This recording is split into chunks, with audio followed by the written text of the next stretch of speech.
Okay, hi, my name is Whitney Cardosi and I own Bloom Kitchen and Retreats. I work with kids and young adults through cooking classes, and I also hold retreats here in the North Shore, Boston area. And I am a self-taught chef. I learned most of what I know from Rachel Ray and the Food Network. And I love to cook, and I've been cooking since college. And I really started to spark some joy with cooking about 10 years ago when I sort of started my own health journey after having my first daughter in 2015 and really just wanting to feel better. I wasn't so focused on losing weight. I was more just about wanting to have more energy and feeling better. And if you're a parent, you know that having young kids, it's a lot. And I just wanted to be able to come home at the end of the day and feel like I had the energy to play with and engage with my daughter. And so I started sort of on a healthy eating journey, and for me that really looked like just getting back to the roots of eating whole real foods, just meaning cutting back on processed foods, cutting back on foods that were highly inflammatory and processed. Okay, so anyways, I'm really gonna just start this series of cooking classes or cooking recipe videos with one of my favorite super fast one pot recipe. And it's actually so easy that I'm holding it in my cooking class space where I don't even have full-size appliances. This is egg roll in a bowl, and I'm gonna actually talk you through a few different versions that you can make with this. So you can do, you can also make a fried rice out of this recipe. It's all using sort of a universal stir-fry type sauce and in a lot of different variations. This is also great for leftovers, especially if you have leftover rice. So, and as you can see, like I said, it's so easy that I can make it without even a full appliance. So the first thing and you can also see that there's very few ingredients. So we're gonna be using a ground meat. So you could use ground chicken, ground turkey, ground beef. You can also use leftover chicken breast, like any protein. This is actually great with shrimp, or you can forego meat altogether.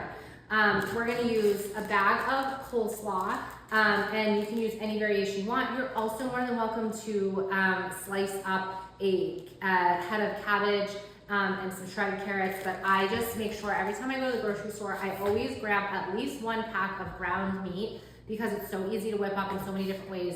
I always grab a bag of coleslaw because we make this at least once a week. And then I always have on hand some sort of soy sauce or coconut aminos. At home, I actually prefer coconut aminos just because I try not to eat too much soy.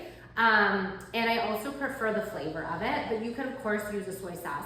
Now, a regular soy sauce like this, for example, is gonna be a little saltier, so just take that into account. And if you would like, you can always add a little bit of a sweetener to the recipe, which I will touch on again a little bit later. We have sesame oil, garlic. You can use minced garlic, or I'm gonna be using garlic powder today. I didn't have any on hand, but I also love adding either fresh or grated ginger. Today we're also gonna be adding an egg. So the first thing we're gonna do is just add some sesame oil to our warmed pan here. Now sesame oil is very flavorful, so you wanna just, a little goes a long way.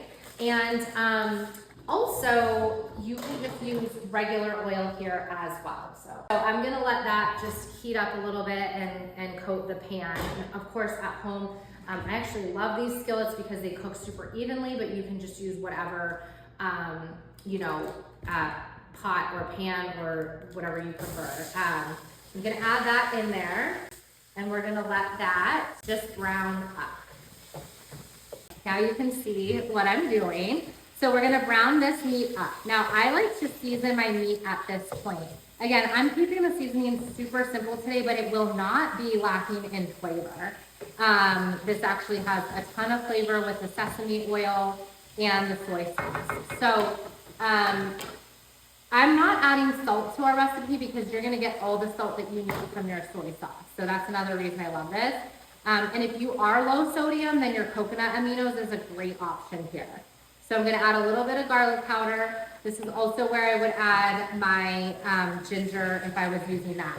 Now, if you're using fresh garlic, you would add that to the pan first and let that just soften for like a minute or two. I love adding diced onions to this. Now, that brings me to another point. family-friendly recipes. So in our house, I have a 7 and a 10-year-old. They are pretty adventurous, but they don't love food mixed together, which is very common for kids. So what I typically do is I will cook up and season the meat with half of the sauce, and then I will pull the meat aside, and they will eat the meat and then the rice. I'm not gonna do that today, but that is my recommendation. So we like to cook we like to serve up family style. Now, if it's a one pot deal like this here, like I said, I will pull their portion out. If it's not, say for example, spaghetti and meatballs, we just cook everything separate. We serve it on the table that way, and then everyone serves themselves. So that's my tip for you. If you're trying to get down to just one meal as a family, but you have normal children, I don't call them picky eaters, I don't call them selective eaters, normal children, most children aren't diving into full recipes, you know, and mixed recipes that our families are making. Okay, so our meat is browned there. So now I'm gonna add our coleslaw. So just the whole bag. I also love this as an adult.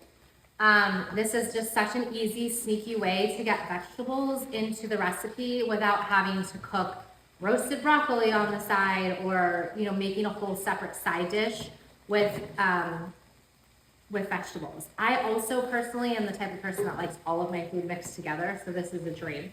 I'm not making the rice today, but I would serve this over the rice of your preference. But if you are eating low carb or you can't do grains, then you could easily just eat this as it is and be totally satisfied. It's a really great low carb recipe, but we always serve it over a little bit of rice. You could also serve this, and I've done this before, you could serve this over any sort of long noodle and make it like a lo mein type dish easily. So that's what I love about this dish. It's super versatile. You can buy packs of like ramen type noodles in the store these days. Lotus brand makes a great gluten-free version that you can find in all your major grocery stores, and Costco carries it off and on, but you could honestly just do regular spaghetti. I would, if you are doing noodles, I would just beef up your sauce and make your sauce make a little bit more of your sauce. Okay, so while our cabbage is softening up, we are going to make our sauce, and it's literally 3 ingredients: soy sauce, sesame oil, and garlic powder. Now you can add, again, if you're using regular soy sauce, I would add a little bit of sweetener to that. So I'm gonna do about a teaspoon of sesame oil. Again, a little goes a long way. Personally, I love to cook with agave. Agave, it's just really easy to work with. It comes out easily. I prefer the taste of it to maple syrup, but you could absolutely use maple syrup. And then we're gonna add about, I would say, all my lines are messed up here, but depending how big of a recipe here, I'm gonna do probably about a half a cup here. And I can always add more soy sauce if I need to. And then of course we're gonna add our garlic powder as well. Again, you can use fresh garlic. I would totally personally add some ginger powder to this. All right, so, and then I'm just gonna mix that up. And if I need to add a little bit of more soy sauce, I will. I'm not much of a measurer, if you can't tell. But our cabbage here is, I would say, about 75% of the way softened. So this will be when I'm now gonna add my sauce. If you were making this with shrimp, I would just add the shrimp and the cabbage at the same time. If you were making this with leftover chicken, for example, I would add it after you softened the cabbage. Anyways, I think I was saying about the sweetener. So maple syrup you could use if you're looking for sort of like a healthier anti-inflammatory sweetener. Honey, maple syrup are great options. I personally just prefer the flavor and the consistency of agave. It just mixes really easily, unlike honey sometimes. You could also use a coconut sugar. Okay, I like to add a little bit of cornstarch to my sauce because it makes it thicker. Now again, this is a perfect soy sauce, this is a perfect stir fry recipe as well. So this sauce, so easy. I mean, you could literally just use soy sauce if that's all you had, but adding the sesame oil and some garlic powder and some sweetener and all of those things, it just adds that little extra flavor. So I'm adding some more garlic powder to this. And then, because I forgot to add the cornstarch, I'm gonna add that to my sauce so I can mix it first, because I don't wanna just sprinkle cornstarch on here. You could also use arrowroot powder. That was a lot. And in a bind, you could even use just a little bit of flour, but cornstarch is gonna be the best option. And again, this is just gonna give it sort of that viscosity that you want. It's gonna make it a little bit thicker, and it's just gonna stick to everything a little bit better. And again, that's gonna make it nice for over the rice. Okay, so I added that. And now with this, you're just gonna wanna make sure that you cook it for, I would say like 2 to 3 minutes, just to make sure that you're cooking the cornstarch all the way through. So I'm gonna do that. Okay, so what are all the ways that we can do this? Like I said, over noodles. Okay, if you have leftover rice, I love making fried rice. So when I was in college, I had 5 roommates. We were 6 in a 3-bedroom, tiny apartment. It was a 2-story unit, and we were in the upstairs unit. Thankfully, we had 2 bathrooms. I remember one time, my roommate Kelly, her dad came to visit, and fried rice is a popular breakfast dish in Asian cultures, and he made fried rice for breakfast. And I had fried rice. I had been to like a hibachi. I grew up in Southern California, so lots of different cuisines there.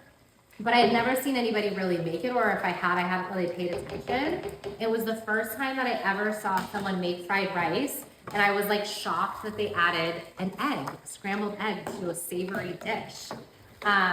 So that's what we're gonna do right now. So I'm gonna break our egg. I'm gonna add it. I would actually add 2 eggs. I just happen to only have 1. I'm gonna scramble that. And this is gonna just give this burst of umami flavor to the recipe. That is so worth adding it. You can totally skip it if you don't have it or you don't do eggs. It also adds a tiny bit of extra protein, right? I know protein's popular right now. Okay, so I'm gonna add that to the dish. I'm gonna sort of scramble that up just a little bit, just so I can kind of see it starting to turn white and scramble a little bit. Don't worry about the raw egg. It's gonna totally get cooked through. But once I start to see some white come through, there we go. Then I'm gonna add that, and just, at this point, because I kind of cooked a little longer with the cornstarch, my cabbage personally is a little bit more cooked than I would like. So just if you like more of a bite to your dish, add your sauce a lot sooner to your dish. But this egg is also gonna add a little bit more texture to it so that it's not too soggy. And then, like I said, adding this over noodles, rice, keep it just like it is if you're low carb. You could also, if you were really ambitious, this would make a great filling for dumplings. So my kids have just recently discovered, honestly, they've really just recently discovered Chinese food, like Chinese takeout in general. And they love dumplings. This is actually giving me an idea for one of my cooking classes. We might have to try that. So getting some dumpling wrappers or pastry wrappers, like whatever you have, and just taking like a teaspoon or a tablespoon of this and adding it to your dumpling wrappers, this would be great. And again, if you do have eaters that are a little bit more adventurous, this is a really great way, again, to sneak in some veggies to their recipe. Mine, they will like eat it, but they'll just try to pick out the turkey or the beef or whatever we're cooking it with, and then they barely end up eating everything because they just get tired by the end of it. So, all right, so that's just about done. I'm just really at this point making sure that our egg is cooked through. So I'm just gonna let that finish up.